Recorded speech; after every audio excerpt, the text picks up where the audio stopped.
Салам достор, биздин каналга жазылыңыздар. Башкалар көрсөтпөгөндү биз көрсөтөбүз.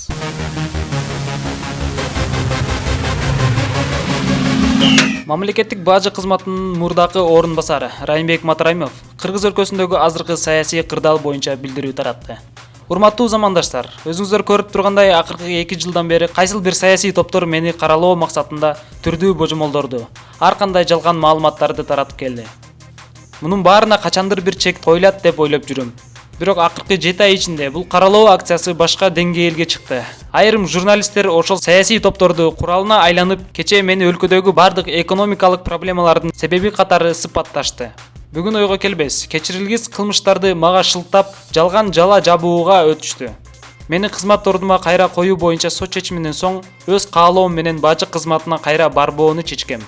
Жана тынч жашоо максатында бизнес менен алектенейин деп чет өлкөгө кеткен элем. Ошентип сыртта жүргөн учурда мени каралоо акциясына өкмөт коомдук уюмдарды да кошууга үлүктөшүптүр. Ошол саясий топтор эми жаштарды да өз өлкөсү үчүн күйгөн жарандарды азгыруу аркылуу аларды саясатта курал катары колдонуп жатышат. А мен тууралуу азаттык айтып жаткан маалыматтардын баардык жалган иш-аракеттери туура эмес. Мен өзүмдүн ал иштерге тиешелүү эмес экенимди кайсыл жерде болбосун далилдей алам. Жалган жала калп маалыматтарды таратуу аркылуу мени курулай жаман көрсөтүү аракетинен улам коомчулукта азыр мага байланыштуу ар кыл пикирлер, уудуу кептер тарап кетти. Ушунан улам мен өз өлкөмө кайтып келүүнү чечтим. Мага байланышкан кандай суроо болсо, ошонун ичинен укук коргоо органдарына мен жооп берүүгө даярмын, деп жазылат билдирүүдө.